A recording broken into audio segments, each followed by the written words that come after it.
If you're over 50 and waking up at night to use the bathroom, your water routine might be part of the problem. But drinking less isn't always the answer. In fact, staying hydrated is essential for your health. The key is knowing when to drink water and when to slow down. In this video, you'll discover simple hydration habits that may help reduce nighttime bathroom trips while keeping you properly hydrated throughout the day. Let's get started. Number 1. Drink more of your water earlier in the day. One of the simplest changes you can make is to shift more of your fluid intake toward the morning and afternoon. Here's why. If you drink very large amounts of water late in the evening, your kidneys still have to process that fluid while you're trying to sleep. And eventually, your bladder may send you the familiar signal, time to get up. Instead, try spreading your fluids throughout the day. For example, start your morning with a glass of water. Then continue drinking moderate amounts with breakfast, lunch, and throughout the afternoon. The goal isn't to force yourself to drink an enormous amount at once. It's about consistent hydration. And there's another important point here. Don't wait until you're extremely thirsty before drinking. Thirst can be an imperfect signal, particularly as we get older. So make hydration part of your normal routine, rather than something you try to catch up on at night. Number 2. Don't catch up on water before bed. This is a common mistake. Imagine you've been busy all day. You barely drink anything. Then, around 8 or 9 p.m., you suddenly realize, I haven't had enough water today. So you drink several large glasses before going to bed. That may feel like you're fixing the problem, but you're potentially moving a large amount of fluid into the exact part of the day when you don't want your bladder working overtime. Instead, try to make up for poor hydration earlier, not right before bedtime. If you notice you're consistently thirsty in the evening, that's a clue to examine your daytime hydration habits. Your evening shouldn't be the time when you're trying to win the hydration competition. Number 3. Be smart about the last few hours before bed. This doesn't mean you need to completely stop drinking water several hours before bedtime.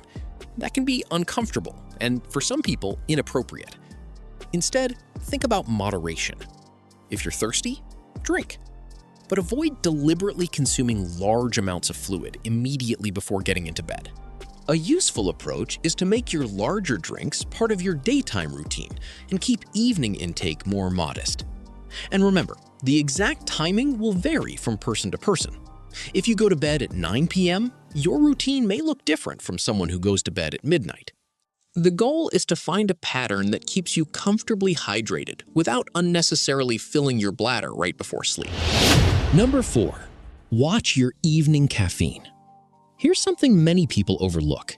It isn't only water that can affect nighttime bathroom trips. Caffeine can also be a problem for some people.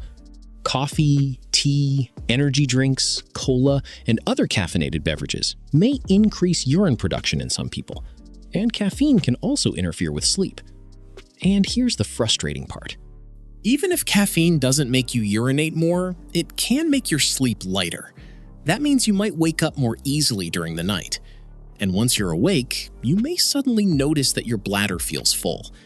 So if nighttime bathroom trips are bothering you, consider limiting caffeine later in the day. You don't necessarily need to give up your morning coffee. Instead, pay attention to timing. Your morning cup may be perfectly fine. That late afternoon or evening cup could be a completely different story. Number 5. Don't forget about alcohol. Alcohol can also contribute to nighttime urination and disrupted sleep. Many people notice that after having drinks in the evening, they wake up more frequently during the night. Alcohol can increase urine production and can interfere with normal sleep patterns. So if you're trying to improve your sleep and reduce nighttime bathroom visits, reducing evening alcohol may be worth considering. And if you already notice a clear connection between drinking alcohol and waking up to urinate, that's an especially useful clue. Number 6.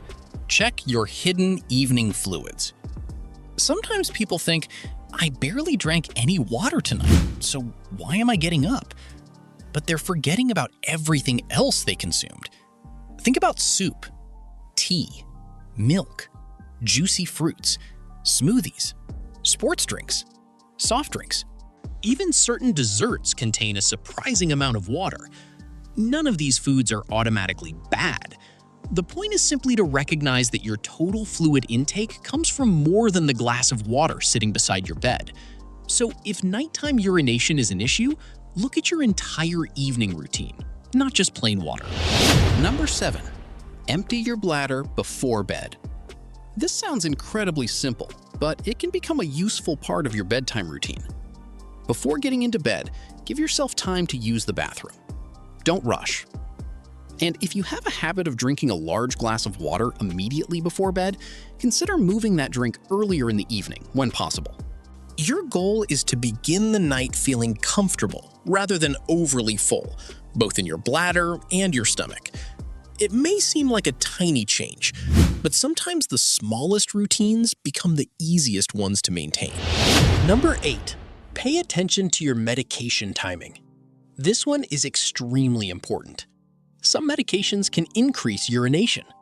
For example, certain medications called diuretics, sometimes known as water pills, are commonly used for conditions such as high blood pressure or fluid retention. Depending on the medication and your individual situation, the timing can affect when you urinate. But do not change the timing of prescription medication on your own. Instead, if you're waking up repeatedly to use the bathroom, ask your doctor or pharmacist whether any of your medications could be contributing. Sometimes the solution isn't changing your water intake at all. It may be reviewing your medications with a healthcare professional. Number 9. Don't dehydrate yourself just to sleep through the night. This is one of the most important warnings in today's video. If you're waking up to urinate, it can be tempting to think, I'll just stop drinking water. But intentionally dehydrating yourself isn't a healthy long-term solution. Severe or prolonged dehydration can cause problems including dizziness, weakness, constipation, confusion, and other complications. So don't turn nighttime bathroom trips into a battle against water. Instead, focus on better timing and balanced hydration. Drink enough during the day. Avoid unnecessary large amounts right before bed, and listen to your body's signals. Number 10. Consider what's actually causing the nighttime urination. This is where things become especially important. If you're over 50 and regularly waking up multiple times every night, don't automatically assume that drinking water is the problem. There can be many possible causes. For men, an enlarged prostate can make it harder to completely empty the bladder. Sleep apnea can also be associated with nighttime urination. Diabetes can cause increased thirst and urination. Certain medications can contribute. Bladder conditions can play a role. And sometimes the problem is simply that you're waking up for another reason and then deciding to use the bathroom because you're already awake. So if this is happening frequently, it's worth discussing with a healthcare professional, especially if the problem is new, getting worse, or seriously affecting your sleep. But how much water should you drink? This is where many people want an exact number. But there isn't one universal amount that works for every person. Fluid needs can vary depending on body size, activity, climate, diet, medical conditions, medications, and other factors. Some people also receive significant amounts of water from food. So instead of obsessing over a single number, focus on staying adequately hydrated throughout the day. And if you have a medical condition affecting your heart, kidneys, liver, or fluid balance, or you've been told by your healthcare professional to restrict fluids, follow their specific instructions. Your doctor's advice should take priority over general hydration advice. When should you talk to a doctor? Occasional nighttime urination may not be a major concern, but if you're regularly getting up multiple times every night, it's worth paying attention. And you should especially seek medical advice if nighttime urination comes with symptoms such as pain or burning when urinating, blood in the urine, excessive thirst, unexplained weight changes, difficulty urinating, a weak urine stream, swelling, fever, or a sudden significant change in your normal pattern. Also, remember this: good sleep matters. If you're waking up several times every night for weeks or months, don't simply accept it as an unavoidable part of getting older. Sometimes there is an underlying issue that can be treated.